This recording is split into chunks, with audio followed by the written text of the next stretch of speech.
After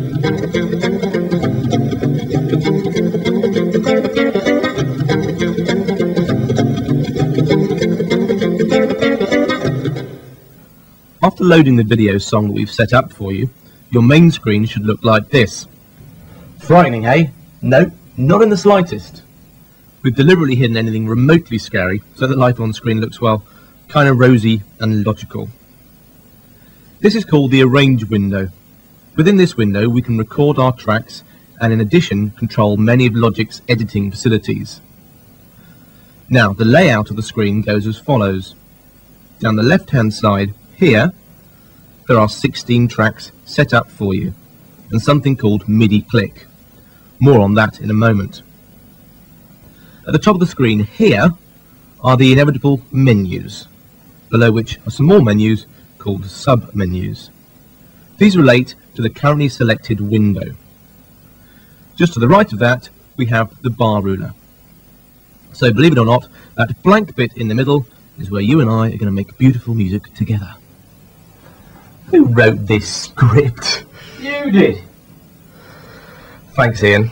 Ian's our cameraman for the duration. With any luck, that's the last we'll hear from him. Onwards, let's do some recording before we're interrupted any further. One of the first things we need to do is to set up a MIDI click. This is a MIDI pulse the computer sends to one of our drum sounds to create a metronome which functions during recording, and with any luck helps us play in time. Firstly, go to the Options menu here and select Hide Show Parameters.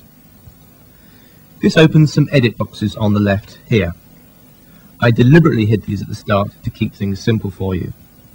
Now, click on the track called MIDI click. This calls up the corresponding MIDI click parameters box. You can have 3 types of click. First beat of the bar there, main beats in the bar there, and lastly, well, it's hidden deliberately, but down below here lurks a third subdivision for those who need to be ultra precise in their timing. I don't know about you, but I find it difficult enough playing in time with 1 click, let alone 3. So let's set up 2 clicks for now, one for the beginning of every bar, and secondly a click for each beat in the bar. We'll set a MIDI channel for both of those clicks first. We'll use MIDI channel 10 for now, where you've set up your drum patch. Now there are 2 ways in which we can adjust values on Notator Logic. Method 1. Method 1 is double-click on the value you want to change and simply type the new value into the box that appears, like so, and then press return. Method 2. Method 2 is click and hold on the value, and by sliding the mouse up or down, the value will change correspondingly. These 2 methods apply throughout Notator Logic, wherever you're able to adjust values in the pages.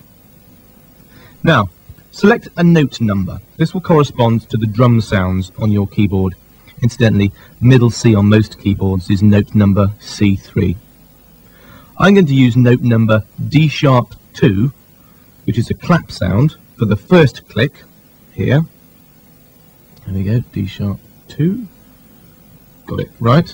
And note number D-sharp 1, a cowbell, for the second click. Incidentally, if you need to hear your drum sounds to locate the correct note number, just click on track 10. Logic will then automatically route the MIDI signals to your drum sounds. Lastly, if you want to, select a velocity setting for each division. To activate these settings, make sure that the boxes here and here have a cross in them. And now whenever you press record, you should hear rhythmic clicks to help you play in time, like so. And press stop. If you don't want them, just click in the box to remove the cross. Once again, a quick reminder, this is very important, that whenever you see the boxes anywhere in the program, a cross means that the facility has been selected. These appear throughout the program. I remember when I first got the program myself, not quite grasping this principle. So do remember those. Now that we've got a metronome set up, let's set the tempo up here in this mini transport window. We'll set a tempo of 105 BPM, beats per minute, because it sounds good. We can also set the time signature here as well, just to the right of that, but we'll leave that at 4/4 for now. In true Emagic tradition though, all of these things can be set at any stage of recording or playback. This is especially useful for those fast and furious pieces that you often play. This allows you to record them very slowly and then speed them up and impress the hell out of everybody. Thanks guys, I'm giving away all of my secrets today. So, recording. Let's recreate the first bit of that electric piano part that you heard at the beginning of the video.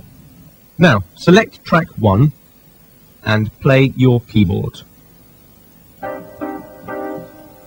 You'll automatically hear the electric piano sound you've set up. Selecting any track automatically selects its corresponding MIDI instrument. Good, eh?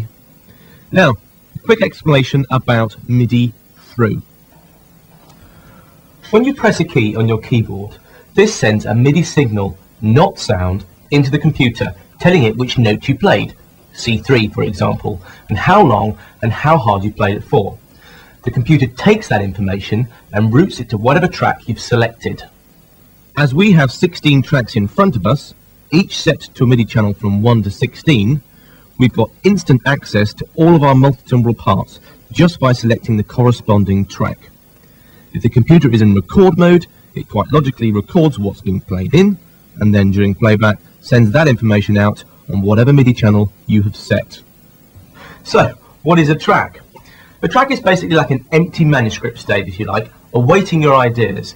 We've preset the MIDI channel for each one just to help you along. All you've got to do is to play in the information for that track. We'll show you how to reassign these tracks later on. So all we need now is the record button, which is up here, top left, and off we go. The computer automatically gives you a counting of 1 bar, and then recording starts at bar 1, beat 1. Incidentally, if you want to play something else, that's quite alright by me. I shan't be too offended. Anyway, here goes. Press record. 2, 3, 4.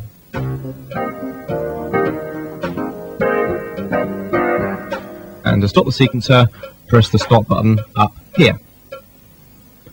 Now to hear that back straight away, double click stop to bring the song position line back to bar 1, and then press play over here.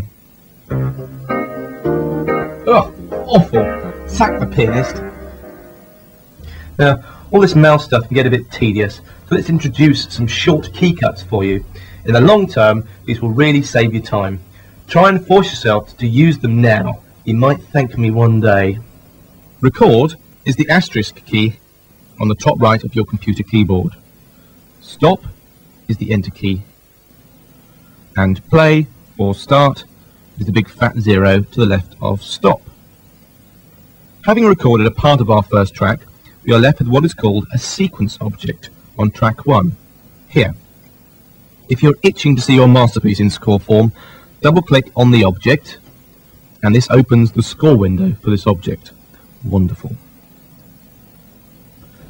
Let's do another track straight away, as we're in such a creative mood. Drums next. Close the score window by clicking in the top left-hand box here. And now select track 10 on the arrange window. Don't forget to press stop twice to bring the song position line, the SPL, back to the beginning. Press record now and perform. 2, 3, 4.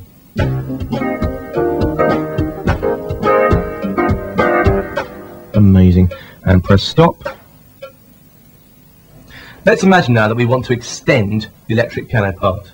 Select the piano track and place the song position line at bar 3, which is where we want to continue recording from, by clicking on the bar ruler here. The SPL instantly jumps to that point. Now just press record, don't forget the asterisk key, and it automatically gives you 1 bar count in and starts recording at bar 3.